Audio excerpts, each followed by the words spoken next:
वो मेरी बहन के घर के पास में रहती थी। उनके पति पुजारी थे और उनके घर में उनका बेटा, उनकी माँ और उनकी सासू माँ, ऐसे वो 5 जनों का परिवार था। निर्वाह बड़ा मुश्किल से हो रहा था। ये कहानी आगे सुनाने से पहले मैं आपको बता दूं, मैं हूँ Sujata Jairam Iyer, bed number 13 season 3 में फिर एक बार आपके साथ। मेरी आज की कहानी का शीर्षक है क्या खोया क्या पाया। वो महिला बड़ी मेहनती थी और उनके पति, जो जैसा मैंने आपको कहा, वो पुजारी थे। खाना बहुत अच्छा बनाती थी वो। मेरी बहन अक्सर उनकी बनाई चीजों का जिक्र करती थी।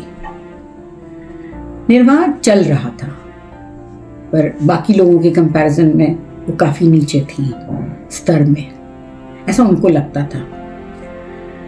एक दिन मेरी बहन ने बताया कि उन्होंने डिसाइड किया है कि वो यूएसए जाएंगी और वहां पर खाना बनाने का काम करेंगी, और उससे फिर वो जो पैसे कमाएंगी वो घर पर भेजेंगी और उससे शायद उनकी परिस्थिति, आर्थिक परिस्थिति अच्छी हो जाए। उनके इस डिसीजन से बड़ी अचंभित थी। घर पर 2 वृद्ध महिलाएं, एक उनकी सास, एक उनकी माँ, उनका पति जो पुजारी था, जिसके पास में रेगुलर कोई इनकम नहीं थी, और बेटा जो पढ़ रहा था। इन सबको छोड़कर वो चली जाएंगी? बड़ी हिम्मत का काम है, मैंने अपनी बहन से कहा। मेरी बहन ने कहा कि हाँ, उन्होंने डिसाइड कर लिया, उनका वीज़ा का वेट कर रही हैं, जैसे ही वीज़ा आएगा वो चली जाएंगी, और उन्होंने कहा 2 साल में वो वापस आ जाएंगी। बात आई गई हो गई।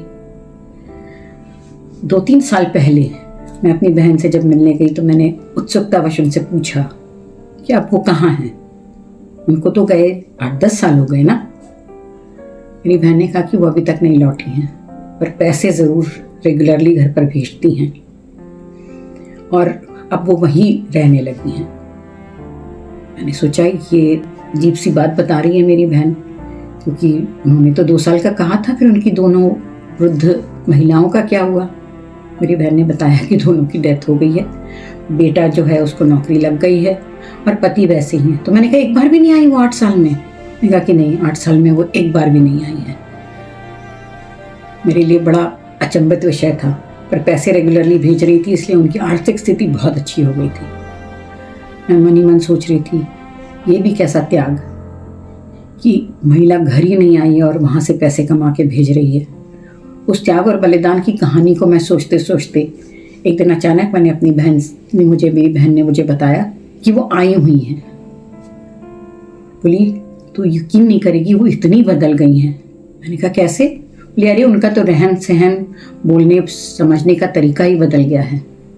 वो घर पर पैसे भेजती हैं तो अब उनकी दादागिरी घर पर बढ़ गई है। मैंने सोचा स्वाभाविक है, जिस महिला ने 10 साल मेहनत करके अपने घर को खड़ा किया होगा, अगर वो थोड़ी सी लीडरशिप क्वालिटी या थोड़ा सा असर्टिवनेस दिखा भी दे तो क्या फर्क पड़ता है।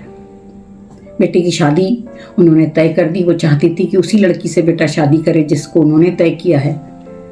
बेटा मान भी गया, उसने उसी लड़की से शादी करी। बाद में पता चला कि शादी करने के बाद उन्होंने अपने पति को डिवोर्स देने का सोच लिया है, और डिवोर्स देने के बाद वो कहती हैं कि वो पति को वैसे ही पालती रहेंगी जैसा उन्होंने पाला है।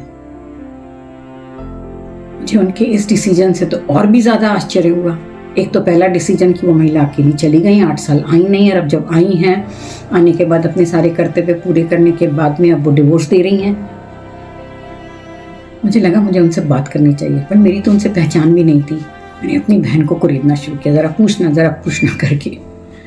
मेरी बहन ने मुझे बताया कि वहाँ जिस परिवार में वो काम करती थी, जिस परिवार के लिए उन्होंने काम किया और जहाँ से वो खाना बनाने का काम करती थी, उस परिवार के जो बुज़ुर्ग थे, उनके पत्नी की डेथ हो गई, और उसके बाद ये उस बुज़ुर्ग के साथ रहने लगी, और 8-10 साल में रहते रहते उन दोनों के साथ में एक आत्मीय संबंध बन गया। और अब उनका कहना है कि 80 साल की उम्र में उस बुजुर्ग को छोड़कर आ नहीं सकती, वो वहीं रहेंगी, और जब वो वहाँ रहेंगी तो उस बुजुर्ग की संपत्ति पर भी उनका अधिकार होगा और होना चाहिए, ऐसा उनकी सोच है। इसलिए वो इनको डिवोर्स करके वो उस पति के साथ या उस बुजुर्ग के साथ रहना चाह रही हैं जिसके कोई बच्चे नहीं हैं। मैं समझ नहीं पा रही थी उनका ये डिसीजन सही था या गलत। डिवोर्स करके वो ठीक तो कर रही थी क्योंकि वो उनके साथ अब रहने वाली थी, पर इधर उस पति का क्या जो इनका इंतजार कर रहा था। फिर ये भी लगा कि पति की तो आर्थिक स्थिति उन्होंने सुधार भी दी है। मेरा एक बहुत बड़ा डायलेमा था। मुझे समझ नहीं आ रहा है वो महिला ने सही किया या गलत। आप मुझे बताएंगे? नमस्कार।